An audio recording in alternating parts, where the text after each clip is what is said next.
It's that time of year again when safety-conscious organizations issue cautionary tales about preventing falls and, failing that, protecting against serious injury when suddenly descending unintentionally from the vertical. Even if you think you already know everything you need to know about falling, you'd be wise to read on.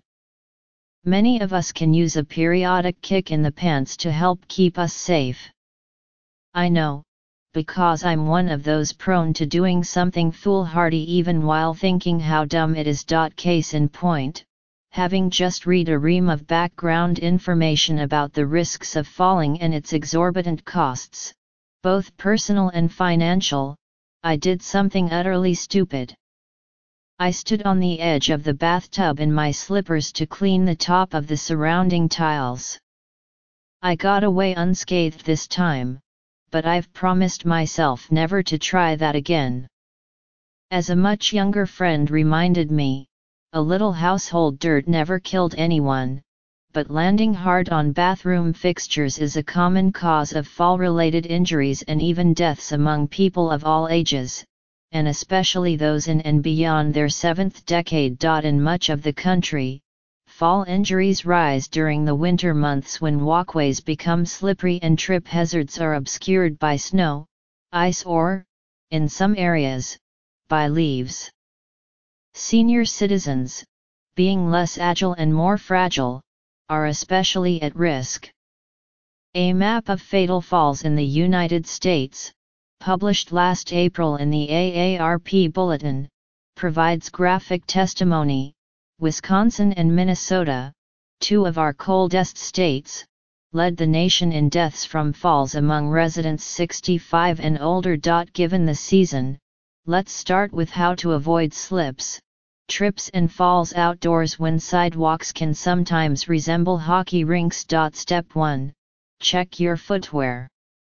Shoes and boots should have slip-resistant soles, rubber or neoprene, not plastic or leather. Or equip them with external traction cleats, sold under brand names like Yanitrax. Step 2. Take smaller steps, bend forward slightly, go slow and walk as flat-footed as possible when it's icy or snowy. Check the steps and sidewalk for black ice before going out in the morning, even if only to pick up the paper or mail. Do likewise when stepping out of a vehicle. Although the air temperature may be above freezing, dew or fog can freeze on a colder surface. Regardless of the season, scan the path 6 or more feet ahead of you for trip hazards. Avoid carrying items that block your ability to see the ground in front of you. I once tripped and landed hard on an irregular sidewalk while carrying 2 shoeboxes in my arms. Even when empty-handed, be sure to pick your feet up to avoid catching a shoe. Now for the most common place for falls, your home.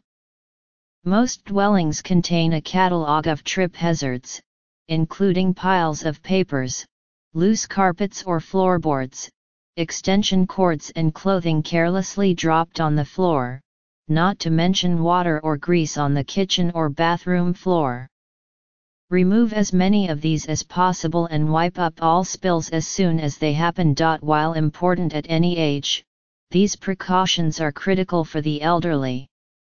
Falls are the #1 cause of injury to seniors, 1 in 3 of whom can expect to fall each year.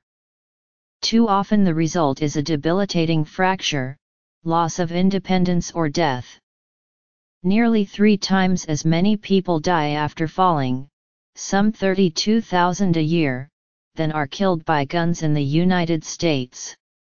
Even when the injury from a fall is minor, it can create fear that prompts people to avoid certain activities lest they fall again. When walking indoors, always wear shoes or slippers with non-skid soles, not barefoot, unless you want a broken toe, and never just socks unless they have non-slip grips on the soles.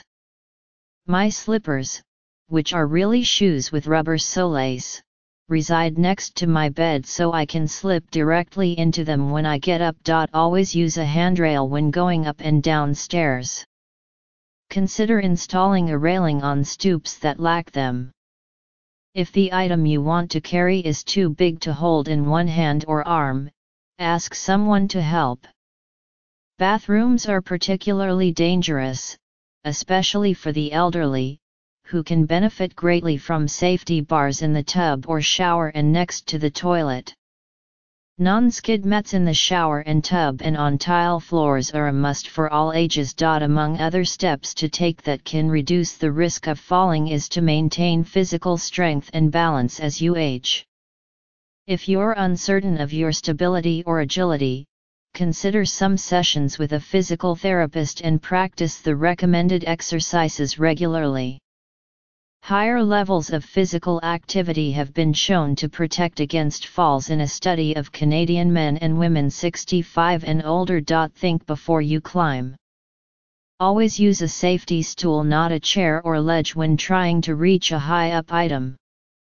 I now ask a tall customer or store clerk to help retrieve a grocery item on the top shelf, instead of standing on the edge of a lower shelf to reach or knock it down. At home, move all frequently used items to lower shelves, or purchase a cabinet that sits on the floor to store them in. Some experts recommend learning the right way to fall. In the Netherlands, physical and occupational therapists even teach classes on the art of falling. The advice tends to focus on minimizing the risk and extent of injury by landing on soft tissue as gently as possible. It includes trying to stay relaxed as you fall. The stiffer you are, the more likely an injury. As you land, try to roll like a football player. When falling forward, the instinct is to stick out one's hands to break the impact, which often results in broken wrists instead. If possible, try to twist as you go down to land on a side and then roll over to your back. When falling backward, tuck your chin to your chest to avoid hitting your head, which can result in a concussion, and keep your arms in front of you. In all honesty, these measures are more easily described than executed.